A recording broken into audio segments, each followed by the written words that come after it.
अर्ज किया है, अरे वाह बोलो भाई, अर्ज किया है कि जब ज्यादा मैथ करके आप स्टक हो जाओ, जब ज्यादा मैथ करके आप स्टक हो जाओ तो क्या करो? उठो, जाओ और जरा टहल के आओ, है कि नहीं? तो यहां पर बेसिकली ये बहुत सच्ची बात है, ठीक है। जब भी आप मैथ कर रहे होते हो तो दिमाग में यही टेंशन चल रहा होता है कि भाई ये होगा नहीं होगा, और जब होना मतलब करते करते करते करते एक ऐसा पॉइंट आता है जब आप स्टक हो जाते हो, अटक जाते हो, और उसके बाद भाई क्या मजाल की जवाब आ जाए, आंसर आ जाए, तो आपको थोड़ा वो किताब को बंद करके और थोड़ा सा रिलीफ ब्रेक जो है वो लेना बहुत जरूरी है ना।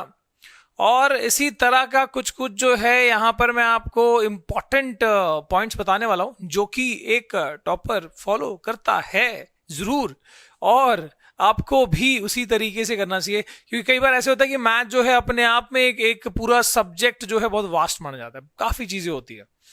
तो क्या क्या बातें हैं जो आपको भाई फॉलो करनी है? तो भाई देख लो, सबसे पहले हम यहाँ पर शुरू करते हैं विद दी, भाई सबसे पहले तो क्या करो आप, मतलब कई बच्चे ऐसे होते हैं ना कि क्लासेस या स्कूल में मतलब they don't have a specific book. भाई वो रफ किताब में, वो एक कॉमन सी बुक में वो सब कर रहे होते हैं, मैथ साइंस या कुछ भी, मतलब रैंडमली चीजें चल रही होती हैं। तो अगर आपको मैथ में भाई कुछ करना है तो सबसे पहले तो ये काम करो कि आप एक 300 पेज की बुक जो है वो बना लो, ठीक है।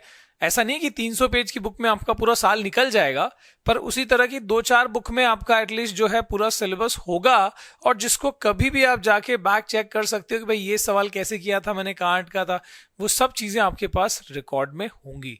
तो it is very important to maintain a mathematic notebook, ठीक है, ऑफ योर्स। उसके बाद है भाई डेली कितना पढ़े। तो अब देखो, आपने अगर कोई डिफाइंड टाइम बनाया है हफ्ते में 3 या 4 दिन का, दैट इज एब्सोल्युटली ओके। पर एक मतलब बोलते ना, एक एडवाइजेबल जो होता है वो मैथ का क्या होता है कि मैथ डेली प्रैक्टिस होनी चाहिए, एंड दैट टाइम इज मेरे हिसाब से वो 45 मिनट से 1 घंटा, 45 मिनट्स विल बी परफेक्ट। आप डेली अगर कर रहे हो, हफ्ते में 6 दिन भी अगर कर रहे हो, तो that will make a good sense, और काफी चीजें जो है वहां पर सॉर्टेड होंगी, ठीक है। एक बार आपका इंटरेस्ट बिल्ड हो गया ना, तो उसके बाद आप खुद ही मतलब वो 45 मिनट का कब वो 1 घंटा, 1.5 घंटा, 2 घंटा भी पहुंच जाएगा, पता नहीं चलेगा। कई बार ऐसे होता है कि आप फिर मैथ को छोड़ोगे ही नहीं, आप पूरा दिन वही कर रहे होगे, ठीक है, वो भी गलत है, दूसरे सब्जेक्ट के ऊपर टाइम देना है। तो ऐसा होता है, आपने देखा होगा कई बार कि जिनका मैथ ईजी होता है ना, वो मैथ में मतलब वो नहीं भी पढ़े पढ़े प्रैक्टिस भी करें तो मतलब दे आर इनटू मैथमेटिक्स, ठीक है। नहीं पढ़ेंगे तब भी नंबर आ रहे हैं, और उनका पूरा दिन मन करता है मैथ ही करते रहे, है ना।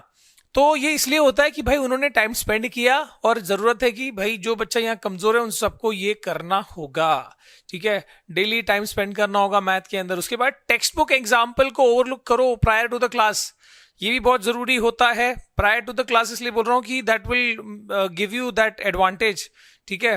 जब भी आप समझो आज एक नया चैप्टर शुरू होने वाला, ट्रायंगल्स या suppose linear equation two variables, तो कोई भी चैप्टर जब शुरू हो रहा है तो आप एक काम करो ना, आप शुरुआती जो कुछ पेजेस हैं या कुछ सॉल्व एग्जांपल्स हैं, कुछ बेसिक्स है, उसको थोड़ा सा देख के जाओ, ठीक है। दैट विल ऐड टू एडवांट, मतलब ऑब्वियसली उससे एक एडवांटेज मिलेगा तुमको।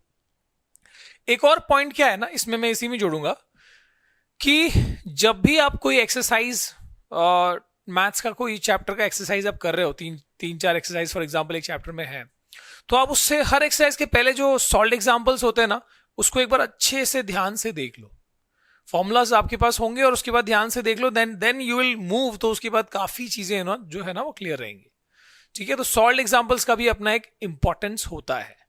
Coming to start with easy to boost the confidence. देखो कई बार ऐसे होता है ना कि सीधे मतलब ये ना एग्जाम में ये गलतियां हो जाती है कि आप जैसे ही, मेरे साथ हुआ था ये 10th में, ठीक है। सो आप जैसे ही 5 मार्क वाले क्वेश्चन पे सीधे जंप करते हो, और उसके बाद अगर वहां पर कहीं पे थोड़ा सा एक क्वेश्चन में अटका हुआ लगे ना, तो क्या होता है कि पूरे पेपर पे इंपैक्ट होता है। मेरा 50 मतलब 5 मार्क के 3 क्वेश्चन होते थे, मेरा पूरा का पूरा एक क्वेश्चन अटकने की वजह से तीनों अटके, बाकी पूरा पेपर प्रॉपर हुआ था, लेकिन वहां पर काफी टाइम गया था मेरा, ठीक है। जैसे तैसे मैंने कंप्लीट किया था। पॉइंट ये है कि जब भी आप प्रैक्टिस भी कर रहे हो ना, तो पहले ही अपने कॉन्फिडेंस को गिराओ नहीं, ऐसे इतना भारी भरकम क्वेश्चन नहीं करोगे कि सीधे आप अटक जाओ। तो उसके लिए देखो, जब आप जिम में जाते हो, एक ही दिन में बॉडी नहीं बनती। आप मतलब जब भी आपने देखा होगा कोई बहुत बड़ा बॉडी बिल्डर, उससे पूछना जाके कि अगर वो जिम में जा रहा है या जब उसने शुरू किया था एक ही दिन में बॉडी बनी थी क्या, नहीं। तो ऑफ कोर्स आप सीधे एक ही टाइम पे सीधे कोई भी क्वेश्चन सीधा मतलब एग्जाम्पलर का उठा लिया, आर डी शर्मा का उठा लिया, कोई भी क्वेश्चन उठाए कर सकते हो क्या? Of course not. तो आपको शुरू जो है वो स्टेप बाय स्टेप ही वहां पर जाना होगा, इजी क्वेश्चंस को करते हुए तब जाके आप वहां पहुंचोगे। तो ये बात बहुत जरूरी है कि भाई इजी से आपको शुरू करना है ताकि आपका कॉन्फिडेंस बूस्ट हो, देन मूव, है ना। आप स्लोली वहां पर जा सकते हो जहां आप मतलब वो क्वेश्चन, उस लेवल के क्वेश्चन पे आप पहुंच सकते हो जो 4-5 नंबर वाले होते हैं, राइट। फॉर्मूला चार्ट बना लो। ये मैंने अभी जस्ट वीडियो बनाई, आई थिंक पहले या बाद में, जाए नो। फॉर्मूला चार्ट जो है वो बनाना बहुत जरूरी है। और जैसे आप है ना चाट खाते हो ना, फ्रूट चाट या जो भी है, वैसे फॉर्मूला चार्ट की बहुत इंपॉर्टेंस है, क्योंकि फॉर्मूला अलग से कितनी बार पढ़ोगे भाई। और मैथ का बच्चा भैया टेबल जो है ना, मतलब ईमानदारी से बोलूं तो 15 तक तो भाई किसी भी तरीके से आना चाहिए। और थोड़ा सा जेन्युइन मतलब थोड़ा सा एक्स्ट्रा एडवांटेज रखना चाहते हो तो 20 तक का टेबल कहीं भी एडवाइजेबल होता है, उतना पढ़ लो भैया, ठीक है। स्क्वायर्स जो होता है, स्क्वायर्स कम से कम आपको 30 तक आने चाहिए, मुझे आज तक याद है, ठीक है। क्यूब 10 तक कर लो, 10 तक का भी क्यूब ठीक है। 20 इज बहुत मतलब काफी हो जाएगा, बट 10 तक का तो कर लो, ठीक है। कैलकुलेशन में कहीं भी कमजोर नहीं होना आपको ना। बेसिक चीजें, प्लस माइनस डिवीजन, इन सब चीजों का ना मतलब जितना आप प्रैक्टिस करते हो वहीं पे वही उसका राज है और कुछ नहीं है। कोई बच्चा होता है ना फटाफट मन में कैलकुलेट कर, क्योंकि वो प्रैक्टिस करता है, इतनी बार उसने क्यूब रूट ऑफ या स्क्वायर रूट ऑफ किसी चीज का निकाला होगा, 3.14 जो भी है, वो उसको याद हो गया वो चीज, ठीक है। कैलकुलेशन करते करते बहुत प्रैक्टिस हो जाती है, मिस्टेक्स कम होता है। अगर आप प्रैक्टिस ही नहीं कर रहे हो तो कहां से होगा, ठीक है। It is all about math, is all about practice. तो यहां पर मैं बात कर रहा हूं फॉर्मूला चार्ट की। तो कोई भी चैप्टर वाइज जब आप फॉर्मूला जो है लिख लेते हो अच्छे ढंग से, मस्त चार्ट बना के स्केच पेन से कलर करके प्रॉपरली लिख लिया, और उसको बेडरूम के जहां पर सोते हो वहीं पे सामने लगा दिया, या फिर कबर्ड के उस पर लगा दिया, और बस थोड़ा सा रूम में टहल लिया, और कोई एक दिन कोई एक चैप्टर का फॉर्मूला पढ़ लिया, और ऐसे करते हुए गए तो काफी चीजें हो जाएंगी वहां पर का, ठीक है। अलग से इसको पढ़ना नहीं पड़ेगा, और हमेशा रिकॉल होता रहेगा। कई बार ऐसे होता है फॉर्मूला में स्टक हो जाते हो, ठीक है। सिर्फ मैथ के लिए नहीं, फिजिक्स के भी अप्लाई होता है वही। रीविजिट प्रीवियसली स्टडीड कंसेप्ट, मतलब बात हो रही है रिवाइज करने की। रिवाइज ऑलवेज नीडेड, मैथ में भी जरूरी है, नहीं तो फिर भूलते जाओगे। अब रिवाइज करने का पता है मेरा एक मतलब ये कोई जापानी तरीका नहीं है, लेकिन मेरा अपना तरीका है। मैं ऐसे करता था, मतलब मैं अल्टरनेट क्वेश्चंस करता था। मान लो कि कोई मुझे चैप्टर 1 रिवाइज करना है, चैप्टर 1 का मान लो मैं अभी फिलहाल एक्सरसाइज फर्स्ट या सपोज 4th एक्सरसाइज में अगर रिवाइज कर रहा हूं, तो आज मेरा प्लान ये होगा कि भाई आज मैं क्वेश्चन नंबर 1, 3, 5 जितने भी ऑड वाले हैं वो करूंगा, और अगली बार जब इसी चैप्टर को रिवाइज कर रहा होऊंगा तब मैं 2, 4, 6 यानी इवन वाले कर रहा हूंगा। फिर उसके बाद जब मैं रिवाइज कर रहा हूँ तो सिर्फ एंड के 4 क्वेश्चन करूंगा। मतलब ये मेरा अपना एक जो पैटर्न चल रहा होता था। ये तभी आता है जब आप डेली प्रैक्टिस कर रहे होते हो, आपका कमांड बन जाता है ना। मतलब इतना आप सोचो ना, हर बार रिवाइज करोगे वही सेम चीज, बोर नहीं हो जाओगे। तो ये एक तरीका होता है करने का, ठीक है। और भी कुछ चीजें बताऊंगा ऐड करने के लिए। हर चैप्टर होने के बाद PYQs करना है। मतलब आप जितने भी कठिन चाहे वो RD शर्मा, RS अग्रवाल, है ना, जो भी कुछ जो भी आप लेवल पे बुक कर रहे हो, उसमें आपको एक बात समझनी है कि previous year question is something जिसके लिए मतलब उस एग्जाम के लिए आप तैयारी कर रहे हो। और अगर मान लो बोर्ड एग्जाम के लिए, तो बोर्ड एग्जाम पे जो क्वेश्चन आ रहे हैं सीधे उसको क्यों नहीं पैक्शन कर सकते हैं। तो चैप्टर करने के बाद सीधे यहां पर आना है, प्रीवियस ईयर क्वेश्चन पे आपको जंप लगाना है, ठीक है। और इसके बाद आते हैं इन केस ऑफ डाउट, ठीक है। कुछ डाउट आता है, ये आता है, वो आता है। पता है मेरा एक दोस्त था शशांक, अभी भी है, तो हालांकि हम दोनों का मीडियम अलग था। He was from Hindi medium, मेरा इंग्लिश मीडियम था, पर हम सेम बचपन से एक साथ रहे हैं। मतलब पढ़ाई की कई चीज़ें ऐसी जो हिंदी, मतलब कोई भी ट्रायंगल है, ये है, स्क्वायर है, तो उसको मैं हिंदी में पढ़ता था, वो मेरा इंग्लिश में पढ़ता था, हम लोग ऐसे करके पढ़ते थे, ठीक है। बहुत ही मजा आता था। तो मैथ करने के टाइम पे, ठीक है, स्पेशली हम साथ में बैठ के कर रहे होते थे, काफी चीजें बहुत इंटरेस्टिंग होती थी वो, ठीक है। बोलने का मतलब ये है, हिंदी इंग्लिश की बात नहीं कर रहा मैं, यहाँ बात ये कर रहा हूँ कि कई बार दोस्तों के साथ जो पढ़ना है ना, मतलब ये मैथ वाले में काफी हेल्पफुल होता है, ठीक है, फॉर मी एटलीस्ट मैंने देखा, मेरे कई दोस्तों के साथ भी ये हुआ कि जहां पे अटके भाई ठीक है ना यार, चल बैठते हैं आज ये वाला चीज करते हैं, और ऐसे करके होता था, मस्ती मस्ती में सॉल्व भी होता था। ठीक है, सो बट वही है कि मस्ती से ज्यादा सॉल्व करने पे फोकस करना चाहिए। और ऐसे भी होता है ना, कई बार आपके अड़ोस पड़ोस के भैया दीदी लोग जो होते हैं, ठीक है, जो आपसे बड़े हैं, जो आपको हेल्प कर सकते हैं, तो उनसे कुछ है ना, इंजीनियरिंग कर रहे हैं या कुछ आगे की पढ़ाई कर रहे हैं, they can help you out, तो कुछ सवाल कुछ डाउट आया तो पूछ लिया। ऐसा नहीं कि हर दिन पूरे दिन जाके बस पूछ ही रहे हो, तो वही परेशान हो जाएगा। ठीक है, आगे जाते हैं, यहाँ पर चलते हैं हम अगले वाले स्लॉट में, जहां पर मैं आपको बताऊंगा कि कोई अच्छा मैथ का टॉपर दोस्त होना जरूरी है ना। मतलब ये तो देखो, ये सब चीजें क्या है ना, थोड़ा सा लॉजिकल है। आप मतलब कई बार ऐसे होता है ना कि ऐसे ऐसे डाउट्स होते हैं, सिल्ली सिल्ली डाउट्स होते हैं ना, जो हम टीचर से नहीं पूछ सकते। ठीक है, शायद हम किसी भैया दीदी से पूछेंगे तो हमको शर्म आ जाए, पर अपने दोस्त से पूछ सकते हैं। ठीक है, तो यहाँ पर ये बहुत ही काम आता है। हो सकता है कि आपको एलसीएम ना आता हो सकता है कि आपको एचसीएफ ना आता हो, कहीं बेसिक कैलकुलेशन नहीं आती हो, ठीक है, कोई टेबल पढ़ने में कुछ हेल्प चाहिए, तो ये सब टाइम पे ना अपना दोस्त बहुत काम आता है। मतलब दोस्त से हम वो सारी बातें शेयर कर सकते हैं, भाई हमारे अंदर ये कमी है तो है, तो ये टाइम पे हमारा दोस्त जो है बहुत हेल्प करता है। तो ऐसा दोस्त जो मैथ में अच्छा हो, ठीक है, तो हमको मैथ में काफी अच्छा हेल्प कर सकता है। ठीक है, पर ऐसा देखो, ये सब चीजें भी ऐसी होती है ना, आपका गिव एंड टेक होना चाहिए। आपको भी मतलब ऐसा होना चाहिए कि उसको कहीं जरूरत है, कहीं हेल्प है, तो आप उसको किस सब्जेक्ट में ऐसे करके आप उसको कर पा रहे हो सही सेंस में। ठीक है, सिर्फ आप अपना फायदा देख रहे हो, ये गलत बात होती है। जहां फंसे टीचर से पूछ लेना, ठीक है, इसमें कोई हर्ज नहीं। तुमको फिर से मैं बता रहा हूं कि हो सकता है कि शर्म आए, पर उस हो सकता है कि चक्कर में आप अपनी लाइफ को क्यों खराब कर रहे हो। इतना ओपन बनो, बोल्ड बनो, इतना बिंदास बनो कि भाई जहां पे डाउट आया तो आया। ठीक है, मुझे डाउट है तो है, मैं भले उल्लू लगूं 10 लोगों के सामने, ठीक है, पर उन उल्लुओं से तो बेटर हूं ना जो नहीं पूछ पा रहे। मैं पूछ रहा हूं, ठीक है, टीचर गधा बोलेगा, एक दिन बोलेगा, पर उसके बाद मुझे आ तो रहा है। ठीक है, तो इंपॉर्टेंट ये है कि अगर डाउट है, दिक्कत है, तो पूछ लो यार, आपका ही ज्ञान बढ़ेगा, पैसा देते हो ना। ठीक है, डोंट मिस क्लासरूम लेक्चर, आधा प्रैक्टिस वहीं हो जाएगा। ये ना मतलब ये बहुत जबरदस्त चीज है। और मतलब मेरे केस में तो ऐसे ही होता था कि जब भी मैं, मेरा दोस्त, हम लोग क्लासेस में और स्कूल में एक सेम सर्कल में थे, तो भले हम सेकेंड लास्ट बेंच पे बैठे हों, पर हमारा ना ऐसे होता था कि मैथ का लेक्चर का मतलब ये है कि भाई टीचर ने क्वेश्चन दिया ना, हम उससे पहले यहां पर सॉल्व कर, मतलब टीचर जब तक सॉल्व कर रहा है उससे पहले हम सॉल्व कर लेते थे। सो दिस इज समथिंग, वो हमको ना अचीवमेंट जैसा फील होता है, हाँ आ गया सर, किसका आ गया, हमारा आ गया। ठीक है, टीचर ने एक दिया, 2 सॉल्व करने को बोला, हमने फट से कर लिया। तो पता ये कंपिटिटिवनेस, मजा भी आ रहा है, ठीक है, लेक्चर में एंगेज भी हो रहे हैं। दूसरी बहुत इंपॉर्टेंट बात क्या है कि हम वहां पर प्रैक्टिस भी कर ले रहे हैं। ठीक है, तो दिस इज समथिंग जो कि देखो, आपका टाइम भी जल्दी निकलेगा। लेक्चर में उतना नहीं यार, 2-2 घंटे के लेक्चर होते थे हमारे एक टाइम पे, तो उस टाइम पे अगर तुम ध्यान ना दो तो वैसे भी तुम्हारा टाइम तो तुम बर्बाद ही कर रहे हो, और मतलब बोर ही हो रहे हो तुम, और क्या ही कर रहे हो।